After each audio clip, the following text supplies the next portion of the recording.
Hello all sentient beings and welcome to Transmissions Alt Mode, where we talk about all news, comics, and media related to the... On this episode of Transmissions Alt Mode, we review Transformers Issue 9. We learn more about Transformers Galaxies from San Diego Comicon, and the new Transformers Bumblebee Halloween costume transforms. Today is Friday, July 26, 2019, and this is episode 139 of Transmissions Alt Mode.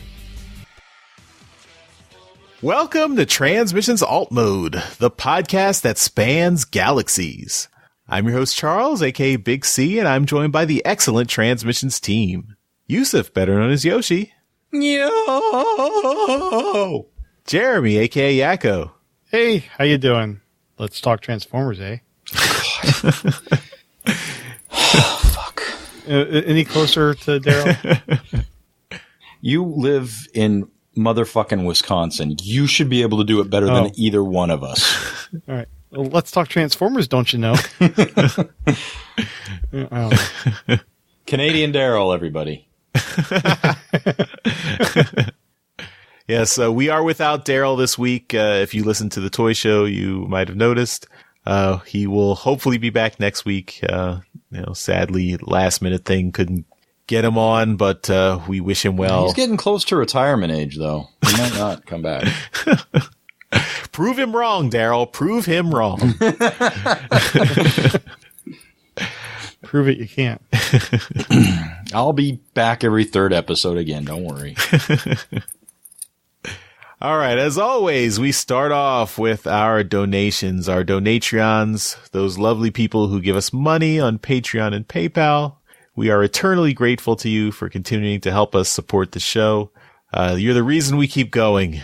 And if you would like to join the ranks of those Donatreons, just go to transmissionspodcast.com/support. This week, we want to highlight a special friend, Noah, who was already a Donatreon, but he has become an extra Donatreon because he has bumped up his pledge to become a duly appointed supporter of the Transmissions podcast. He also goes by Fireheart76 on our Discord server, so shout out to Fireheart76. Your memes are excellent. Thanks, and keep them coming. Also, if you would like to buy some merchandise from Transmissions, just go to transmissionspodcast.com/shop.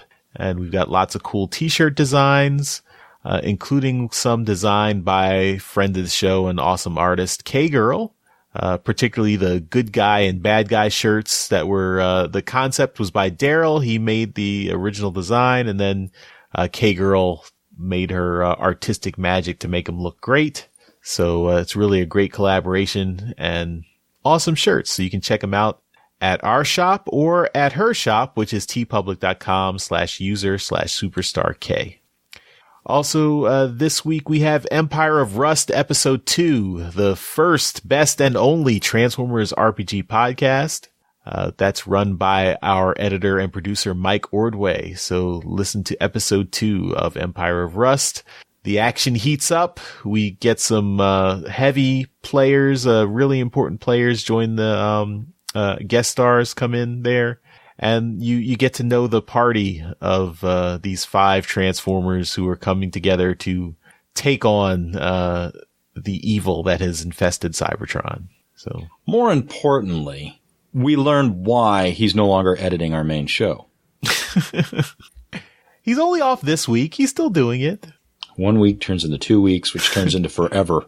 Yeah, you'd know that better than anyone, right, Yoshi? Personal jab. Fuck. All right, let's talk about comics and media related to Transformers and start off with some comics news. All right, well, we did have San Diego Comicon last week, and we actually have some comics news coming out of San Diego Comicon. That's a novel idea. Wait, so we're not talking about the Marvel movies or the new Top Gun or Picard. We actually have comic news at the Comic-Con. Yeah, it's a weird time to be alive. But yeah, so go to other podcasts for all the exciting stuff that Jeremy just mentioned. We are going to stay strictly focused on Transformers comics here. First up, the Transformers ongoing series is continuing. So, the third arc of the series will start in issue 13. That's this fall. I believe it'll be September. So, they're also going to stop the bi-monthly shipping for the main series. It will go to monthly because that second slot, so there will still be 2 Transformers books every month, but that second slot is going to be taken up by Transformers Galaxies. And Livio Ramondelli was on hand to talk about his work on Transformers Galaxies. He's going to be drawing the first 4 issues, and those are going to be written by Tyler Blazinski, as we talked about earlier. I think you all have heard the interview I did with Livio at TFCon last week in last week's Alt Mode. And yeah, he talked about, he talked a little bit about that at the panel. So Transformers Galaxies is an interesting series because it's harkens back to the Spotlights, where you're going to have shorter arcs that focus on just a smaller set of characters. So these first 4 issues are all about the Constructicons and how they fit into this new universe. We do have some covers for this first arc by Casey Collar, Andrew Griffith, and Alex Milne. So that's cool, with Josh Perez on colors. Oh, also Nick Roche. Can't forget Nick Roche. So lots of our favorite artists. Did. Yeah, that's bad. That's my bad. But yeah, lots of our favorite artists doing covers for this series for this first 4 issues. Then the next 2 issues will be a 2-issue story.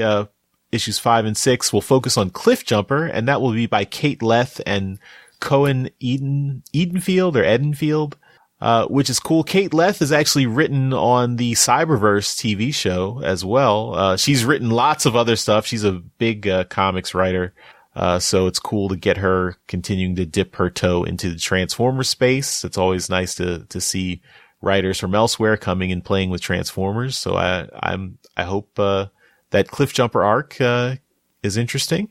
The next arc is going to be issues 7 through 9, and that will focus on RC and Greenlight, and that will be written by Sam Maggs, and she was on the panel as well. And she talked about how this is going to focus on how RC and Greenlight are mentoring the newest Cybertronian that was forged right after Rubble. So basically, she's the newest Cybertronian. We saw a glimpse of her in one of the earlier issues of the ongoing. And so they're going to delve deep into, basically, how this young person is coming of age and having to choose a side, choose a faction, as she's growing up as Cybertron is on the cusp of war. This also, I think is, it's nice to highlight, so we have an actual established couple in RC and Greenlight. So the continuing the idea of Transformer relationships. So, that's something that was brought into the series in the previous continuity and, is going to be continued here in the new series. Also, another tease they had was that there's going to be a focus on, I guess, some of the religious, factions that are on Cybertron. I think they mentioned the reversionists who have been mentioned in the main series, and the character Heretic is going to make an appearance. So Heretic was created by James Roberts back in More Than Meets the Eye, but never really expanded upon. He was just kind of one of the evil Decepticons, one of Megatron's elite guard. I forget what it was called. Like they had a term for them. But we never really saw who he was or what he did. But I guess Heretic will become an interesting character here. And of course the name is a play on the term heretic, for religious aspect. So pretty interesting. I'm curious to see where that's going to go. And then the last, bit for Transformers Galaxies, we have issues 10 through 12, and that will focus on Ultra Magnus. And that will be written by Brandon Easton. So, Brandon is already writing on the Transformers Netflix show, and now he's also writing for the IDW series, and focusing on Ultra Magnus. And of course, Brandon, like us, is a child of the 80s, so Ultra Magnus holds a special place in his heart, and it was cool to see he gets the chance, to play with this character. So, Yoshi, I think you'll be looking forward to that. Absolutely. I like that. I actually don't know how I wanted to phrase what I wanted to say, but I'm glad he's doing this. I collect his work. I think he's one of the better writers out there right now. Cool. I would like to see some kind of melding of the Robert Stack Unsolved Mysteries thing with Ultra Magnus, and just have him going after these weird conspiracies, or just have him be kind of a mystery hunter, maybe working with Nightbeat. I think that'd be fun, but that's just my speculation. Well, we've got a little while to wait, since that's issues 10 through 12. We won't see that till late next year. So yeah, we'll keep on waiting. I'm encouraged that they're throwing different writers at different aspects of this. Yeah. Yeah. I mean, it's been a while since we've had an anthology type anything, and I like that. Yep. I also, during the panel, when we were reading through, notes, I think from Sabertron on the panel, there was some mention, I don't know if it was Brandon or if it was, Michael Kelly from Hasbro. Someone mentioned that this was tying in with the Netflix show in some way, but then it was never followed up on. And the video that we saw didn't mention that at all. It was cut off before that. So I'm curious to see if it's going to tie in at all. It was a Q&A. Someone asked Brandon, since he's writing for the Netflix show and this comic, are they going to tie in, or how are you keeping it straight? And Brandon said something like it's all one story. So yeah, I don't know exactly what that means. So we'll see how this is going to work. Yeah. All right. And next, just a little tidbit about the Transformers Ghostbusters crossover, because they did have Eric Burnham on the panel talking about how he's writing the comic. He said his favorite, he's fucking killing it. his favorite character to write is Starscream, and he thinks he had trouble picturing Ectotron's voice, but then he thought of David Hyde Pierce. So so Frasier's brother on the Frasier show. That's who you should think of as the voice of Ectotron. So if there are any plans to turn this into an animated series, get David Hyde Pierce's number. Let's see. They also, the other big thing that's coming out, this will be out just next month, the Transformers 84 one shot. So this is Transformers 84 number 0. We got some teaser images. Friend of the show, John Paul Bove, who's actually going to be coloring this issue, put some teaser images up on his social media that were shown at the panel. And this is written by Simon Furman with art by Guido Guidi and colors by John Paul Bove. And this is meant to be a prequel to the Marvel Comics series that ties in both the US and the UK storylines. And of course, Simon Furman, veteran of both the US and UK Marvel Comics, he's the perfect person to write this. So I'm looking forward to this. And this art just looks gorgeous. The only downside is it's only one issue? Yeah, it's a one shot. It's a one shot. Yeah, that's the downside to it. But maybe if you buy enough copies, maybe IDW will be incentivized to put it in a hardback for us. Yeah. All right. This was the Hasbro IDW panel, so they do have other Hasbro stuff. So there's G.I. Joe and ROM. New G.I. Joe and new ROM books are coming. That's nice. Chris Ryle is going to write the ROM book, so I'm sure he's excited about that. But yeah, so that's all the Transformers news out of SDCC, or Transformers Comics news, I should say. So let's move on to our Transformers comic review. Bow, ba-dow, ba-bow. Never gets old. I'm happy that's a thing. All right. Today we are reviewing Transformers number 9. So this was out last week, right before SDCC.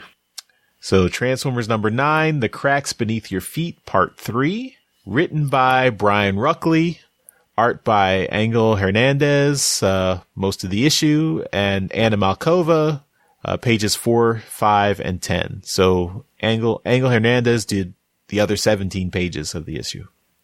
Colors by Joanna LaFuente. Letters by Tom B. Long. Editors David Marriott and Tom Waltz. We have 3 covers. The first cover is a very misleading cover that shows lots of characters who are not in the issue. We've got Sentinel Prime, Starscream, Nautica, and then at the bottom we've got Hound, Bumblebee, and Optimus Prime, or Orion Pax, in their little head busts there. We've even got Sentinel Prime in his, spaceship mode there. This is art by Umi Meow. And then cover B is by Priscilla Tramontano. It shows Prowl and Chromia as they continue their investigation. Looks pretty cool. And then... Is that Freud in the foreground? I believe so, yeah. They want answers from Freud about his psychological practices. And the retailer incentive cover is a G1-esque scene of Cyclonus and the Sweeps pulling Galvatron out of the plasma bath that fried his circuits and drove him crazy in season 3 of the G1 cartoon. And this is art by Guido Guidi. A very awesome G1 throwback there. Dude, you're going to spoil people on your pick. They know. Oh. Well, let's ask you, Yoshi, first. I'm sure that I know what you're going to pick. So which cover is your favorite here? You're so sure I'm going to let you pick it for me. The retailer incentive Guido Guidi cover. Oh, yeah. That's right. How about you, Jeremy? I also think the Guido cover's the best. But I'm wondering about that cover A. As you mentioned, the characters on the book. Mm-hmm. I wonder if that was really supposed to be for a later issue. Because, I think we're getting Starscream next issue. So maybe it was just something where they had to move it or... Well, I think this issue got switched with the next issue because the solicits advertised that all these characters were going to show up in this issue. And it's completely different. So there was some mix-up somewhere. Yeah. It's, completely different. I will make it unanimous and pick the Guido Guidi cover also. That's the best cover of the bunch here. I think the other 2 covers are quite nice as well. Yeah. I still don't like the eyes on the Umi Meow cover. Those eyes are unsettling to me, but the art is nice and the colors are nice. Just don't like the eyes. Yeah. And I mean, cover B also, I think it's a really good image. It's just when you're up against Guido. Yeah. It's hard. Yeah. All right. Well, let's get into the story for Transformers number 9. After getting the tip from Cyclonus last issue of suspicious activity at the War of the Threefold Spark Memorial Site, Chromia, Windblade, and Sideswipe take a hover transport to investigate. As they land, Chromia orders Windblade and Sideswipe to unload their weapons while she contacts Giamodis on her holo communicator. Giamodis is uncomfortable coming on another mission with Chromia, but he does have some information about the data he found last time. The fissures he found are the result of a major but shallow and crude excavation, so it looks like the Rise has been creating secret underground bases that no one was aware of. Back in the city, Prowl continues his investigation into Brainstorm's and Rubble's murders. He catches up with Headlock, an old black market trader known for dealing with aliens like the recently murdered Voin Scavenger. Prowl does his best bad cop performance to shake down Headlock for information, but the aggressive approach isn't necessary. Headlock's more than willing to give up what he knows. In fact, he already did to Prowl's colleague in the security forces, Barricade. This comes as a surprise to Prowl, since Barricade never shared the info he gathered. At the memorial, Windblade has found an open hatch leading to the Rise's hideout. Chromia sends in probe droids to scan the area, but they immediately shut down when sent into the hideout.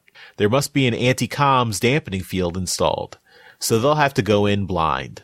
Chromia orders Sideswipe to stand guard topside while she and Windblade descend and investigate. Deeper in the base, 3 bots are monitoring the intruders as they enter the hideout.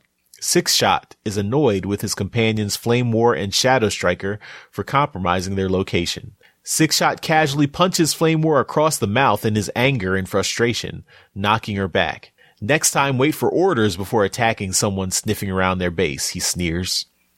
He turns to Shadow Striker to continue his tirade, but she warns him not to give her the same treatment he gave Flame War, or he'll regret it and lose some body parts. Shadow Striker confirms that the rest of their team has already evacuated, so no one else will be exposed. But that's not good enough for Six Shot. He wants to burn this hideout to ash and destroy any evidence of their presence. And they have to deal with the security forces sniffing around. He orders Shadow Striker to set the explosives to destroy the base and sends Flame War to the surface to block anyone's escape before the place blows. Six Shot will deal with the intruders. Chromia is shocked by the scale and organization present in this hideout. They had no idea the Rise was so well organized and had access to this level of resources. They even have equipment for receiving energon transmissions from orbit. But who would be sending the Rise, a radical, borderline terrorist organization, energon supplies from off-world? Maybe they'll be able to find out, since the tech the Rise stole is equipped with monitoring and logging hardware. If they can jack in, they can get records of all the energon transmissions. Windblade runs topside to get the tech they need to hack into the system's logs and extract the data they need, while Chromia holds her position, but she's not alone. Meanwhile, in Iacon, at the Ascenticon headquarters, Bumblebee is surprised to see a large influx of new recruits for the Ascenticon Guard. Elita 1 comments that the rising tensions are pushing a lot more bots to see that change is needed, and they're flocking to the Ascenticons. And Bumblebee gets another shock when he sees Security Officer Barricade among the new recruits. Bumblebee is incredulous that Barricade would leave security to join the Ascenticons, especially with how little the Ascenticons trust the security forces. Bumblebee doesn't understand how Barricade has been so easily accepted into the fold, while he had to practically beg Soundwave to let him in. Barricade just shrugs and smiles knowingly. At the memorial, Windblade returns to the surface to grab the data access device and quickly returns underground to meet back up with Chromia. After she's gone, Sideswipe turns to see Flame War there to greet him. Sideswipe points his weapon at her and tells her to stop right there. Flame War casually asks if his weapon is a thermal lance. Sideswipe is thrown off a bit and answers yes, it is. Flame War replies, she's got that beat, and lives up to her name with twin flamethrowers shooting out of her arms. Sideswipe is caught off guard and gets thoroughly blasted. Underground, Chromia is ambushed by Six Shot. As he fires at her, she takes cover and tries to reason with him and talk him down, but Six Shot is not listening. He tosses an energy grenade her way and Chromia barely escapes it. The blast stuns her, and Six Shot is ready to deliver a final blow. But before he can act, an energy sword stabs him through the chest from behind. Six Shot roars, more in anger than pain, and knocks his attacker, Windblade, off her feet. Over the announcement system, Shadow Striker announces the countdown is at bang -5, so Six Shot knows it's time to go. He tosses another grenade behind him as he retreats down the corridor, with Windblade's sword still embedded through his chest. Windblade is still trying to recover from being knocked down, but Chromia has come to her senses enough to push herself and Windblade out of the grenade's path as it explodes. Chromia tells Windblade she only has seconds to download whatever info she can before the countdown expires, while she goes after Six Shot. She chases Six Shot through the base to find a shuttlecraft about to take off from a secret hangar that has just opened up to the surface. Six Shot tells Shadow Striker piloting the shuttle to take off while he transforms to his jet mode and follows close behind. Chromia fires on the fleeing crafts, but they're quickly out of range. On the surface, Sideswipe is still pinned under cover from Flame War's assault, but as she sees her companion escape in the air, Flame War takes the cue to transform to her cycle mode and drive off, leaving Sideswipe alone as he fires his weapon futilely behind her. Finally, Chromia emerges from the underground hideout. She asks, where's Windblade? But Sideswipe saw her go back underground some time ago. Before they can contemplate further, the ground beneath them begins to rumble ominously. Suddenly, the entire area of the memorial is engulfed in a massive explosion.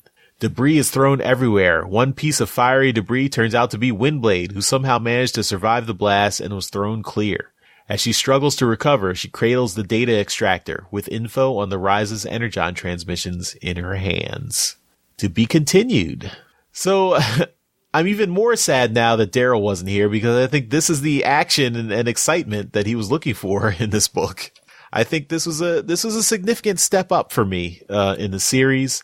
I think this was it still is a a middle chapter, but I think it's a really nice action set piece here. We've got, they're going to investigate the secret base. We've got the appearance of Six Shot, who we hadn't seen before, so he's clearly another antagonist. We've got some foreshadowing of, mentions of a larger structure behind the Rise, this organization, and, who the big boss is there. I just thought it was a well-crafted issue after, waiting for something interesting to happen. I think we got something interesting in this issue. And, despite the solicits being completely different from what we were expecting to get. Angel Hernandez's art is still not my cup of tea. I mean, I think it's better here. I think he does the action scenes well here. But I still feel like it's not quite detailed enough for me. Like the characters, I don't think get the care that they need. And maybe that's also down to the schedule, because I know that since they're doing bi-weekly, or bi-monthly, I should say, it's a difficult schedule to maintain, but I think the art needs more work.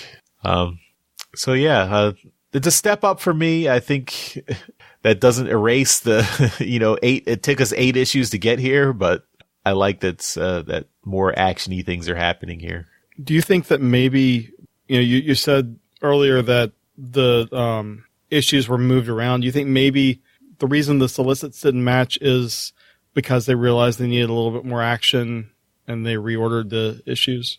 That's definitely a possibility. I mean, I hope that means there's some recognition that the pace needs to be stepped up here. I mean, I know, unfortunately, the downside to that is probably the next issue is going to slow things down again. So, right.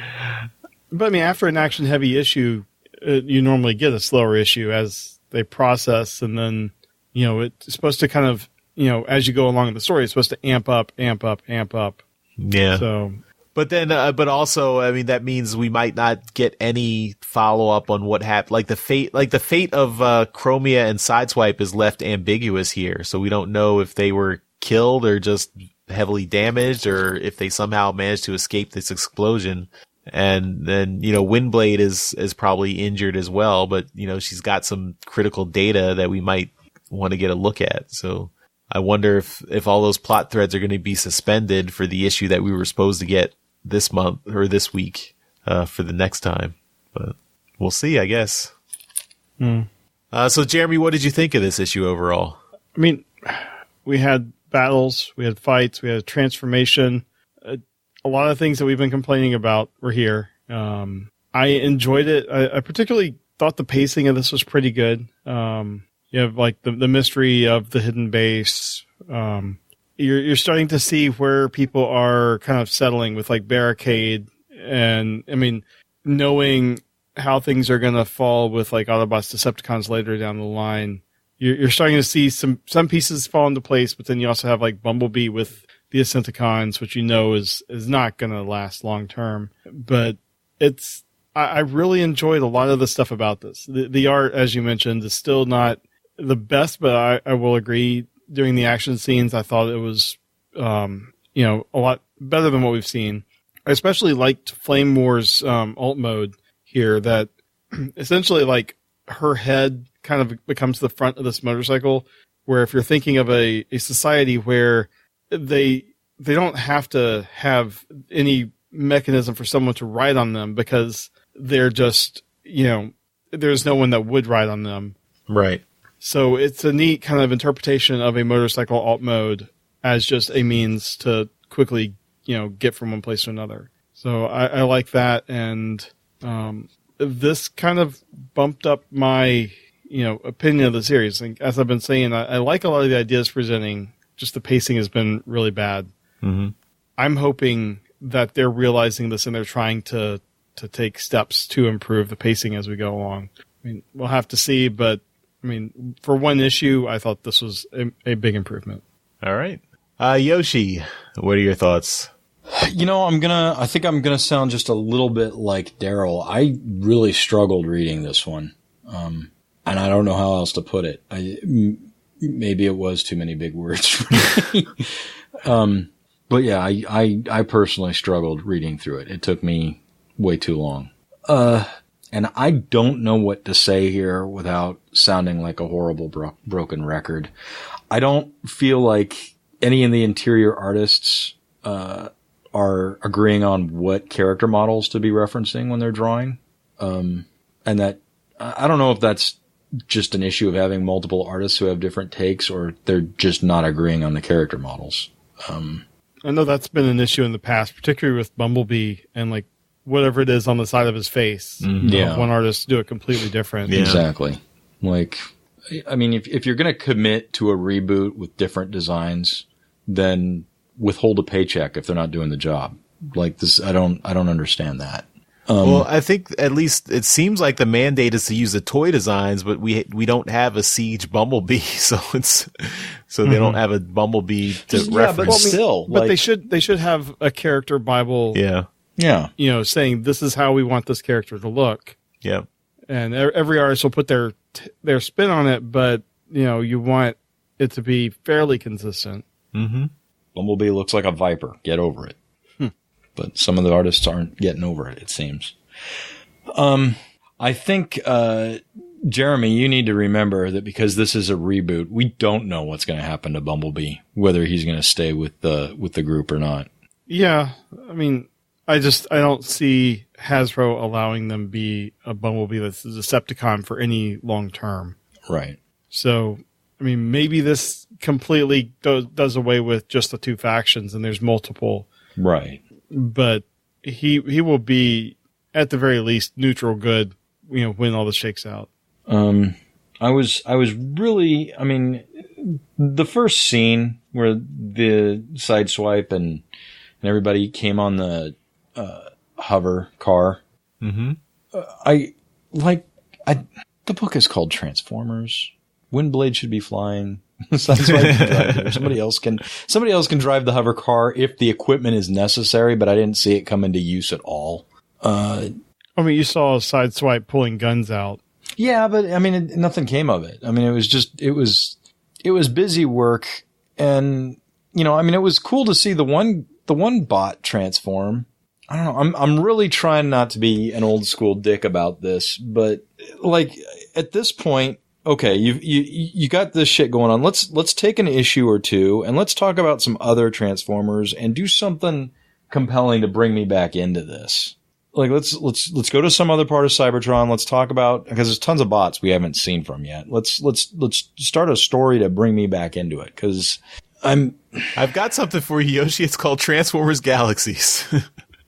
Yeah. Okay. All right. Yeah, but I can agree with that. It would be nice to really kind of expand it a bit. I mean, we're basically seeing everything in like one city on Cybertron. Cybertron's a big planet. This is something we've had problems with forever with Transformers. If you're going to do bi-monthly, have like 1 week be focused on one city and then 1 week focus on another city and have like some of the other factions in that other city. But that's just not the way the story is written right yet. You know, I mean, it's written as this epic tale and paced slowly.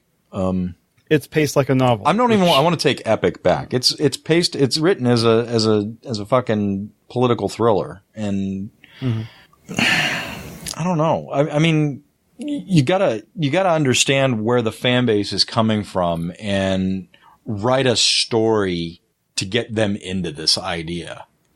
And we didn't get that. We just went right from the old series to now you're in the middle of a political thriller, like, you know, John Grisham, eat your heart out. I need a stepping stone into this type of story, or write the story remembering that, you know, the people that are buying this are coming from a history of Transformers that's not this, I guess. And, you know, I sound like a broken record, and we're editing it, and I mean this in all seriously. Cut out my shit here. I just write a story that justifies the price tag. I don't feel like this is a bad example, I think, because I'm listening to you guys loving what happened, and I really truly struggled with it. But previously, it just didn't feel like anything was concluded in any issue. Like, you have to buy all 6 issues to feel like you got anywhere. And, you know, that's a lot of money in comic book talk, especially when you compare it to like a paperback novel. Like, give me something I'm excited about. Like, man, this was great. I can't wait to see what happens in the next one and feel like I got my money's worth. We're just not there yet. Will we be? I don't know. Is this the nature of political intrigue? Is this just how you write it? We've had political intrigue before. I think this is just a novelist that is trying to write comics and doesn't have the pacing down. And it's probably bad luck for us that his first experience in comics is the books that we're covering. And I don't ding the writer on that, but why did IDW go this route then? I mean, is it because? Well, I mean, they're interesting ideas. Like I've said, it's just, you never know the execution until it's done. I mean, in my idea, this is even worse than writing for the trade, because the first trade would be those first 6 issues that nothing happened. You're going to have to get like 3 or 4 trades to get the entire story and be satisfied. And that's just, like you said, that's a lot of money. They already announced the first trade is going to be the first 12 issues, not the first 6 issues. So clearly they know that the complete story is taking a long time. Do they know that? I mean, we're a small slice of the reading pie here, but are other people this frustrated? I mean, is it, how does the pitch for this go that they're like, this is a great idea, let's turn it into a book? Or why didn't they take a little bit longer to massage out the writing so you feel good, or not good, but you feel entertained with each issue? Like, cause it's not that. And I wonder, I mean, having never submitted a story idea or anything like that, like, how does it get here? Like, how did IDW get to this point? And this is nothing against the writer or the artist. I'm just curious. Like, maybe after 12 issues, we'll be like, oh, that was fucking ingenious. But I'm not seeing it from issue 9. I don't know.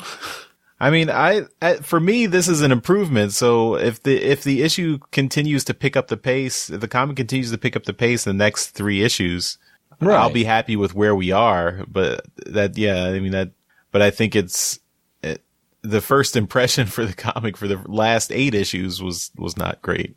And I mean, again, I don't know how many people are loving this book. I don't know how many people are liking this book or hating this book. And I don't know how many people are buying this book, but let's assume our little slice of the pie here represents the purchasing public in a whole or a general. Like, at what point do they pull the plug too? Like, is it 12 issues? Like, you know what? We gave it a year, guys. Well, 12 issues is 6 months right now. Huh? They're shipping twice a week, so that'd be 6 months. Right. I mean, I think there is, I mean, at least from other reviews that I've read, there is a similar frustration. Like, you can go to Sabertron or Allspark, or T-Formers and look at the reviews there, and you'll see similar complaints. I think 12 issues is too long. I mean, you need to hook people in the first, I would say, 2 or 3 issues. I think people are ready to drop a book after 2 or 3 issues. I've dropped a book after 2 or 3 pages. Yeah. I mean, these days, comics have so many other things that they're competing against now that you really have to be more aggressive in trying to hook the reader. Yeah. So. Galaxies may save this thing. You could be entirely right, Charles. And unfortunately, good or horrible, I'm gonna buy the crap out of 84. Mm-hmm. Which doesn't help as far as, is it a good book or not to the publisher. But yeah, like, I don't know. As a reboot, like, okay, great. Throw in your Windblade, throw in your designs, your change designs, but stick with it. I don't know. I also find it hard to believe that a race of sentient transforming robots transforms so little. Yeah, that's definitely something I think could be improved. I mean, like you said, Windblade should be flying on their trip to the... Yeah, they threw her underground. Yeah. Like, that's what you do with a flyer. I mean, you throw her underground. Also, if we have Sixshot as the main antagonist, he should be transforming all over the place. Like, Right. Mm-hmm. He should... wolf mode. I mean, that should be how he fights. Yeah, the wolf should pounce on her back, then he transforms to a tank and blasts her, then he flies overhead and strafes her, and that would be cool. I mean, that also might that might be tougher on the artist too, but yeah, that. Here is the funnest piece of advice I can give the writer. Go play Transformers Devastation for 5 minutes and then come back and start typing. Why would you not send Sideswipe into this cavern? Why and have fucking Windblade just doing circles above, keeping everybody at bay? Yep. All right. Well, that is our review of Transformers number 9. So we will continue on to Transformers Media News. Okay, so not a whole lot of media news this week, just a little tidbit from San Diego Comicon. So at the Hasbro panel, they did take a moment to talk a bit about Cyberverse Season 2, Transformers Cyberverse. They showed a clip. I don't think the video's online yet, or at the time we record this, we couldn't find it online, but we did get a description of what was in it from the Allspark, the Transformers site. So they had someone there to watch it, and they mentioned that Cheetor is there, and he's telling Optimus Prime and Megatron that they need to claim their armor. So the whole gimmick for the Cyberverse toys is coming into the show. And Starscream and Skybite are fighting Jetfire also in this clip. So looks like it's going to be at least it feels like we're going to get more. We're going to expand on the characters in season 2. Like season 1 was very heavily focused on Bumblebee and Windblade, but now with season 2, we've got all the characters opening up and getting out of the toy box. So and this armor upgrade thing, I guess, is going to figure pretty heavily into the storyline. So I'm looking forward to it. I enjoyed Cyberverse season 1, so I'm looking forward to season 2. So that should be coming this fall. All right. So that's all the media news. So let's move on to some transforming pop culture. So this was an interesting thing because I think we've all seen the homemade custom costumes that people have made for their kids. Like we saw there's a group of kids who go to like all the shows and they're wearing these costumes that automatically transform. They're like the cutest little kids. There's an Optimus Prime, there's a Bumblebee, there's a Starscream.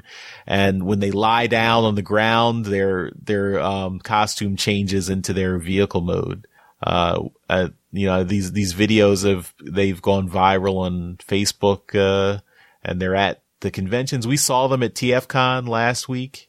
So now, Hasbro wants to get into the game with some officially licensed versions of this. So we've got now an officially licensed version of this Bumblebee that transforms. I think whoever designed this costume needs to pay these people who are the fans who actually did the original ones. Cause this is taken right out of that, what they did there. So you can see there's a little promo video where they show a kid going on Halloween, and he comes as Bumblebee. He knocks on the door to get candy.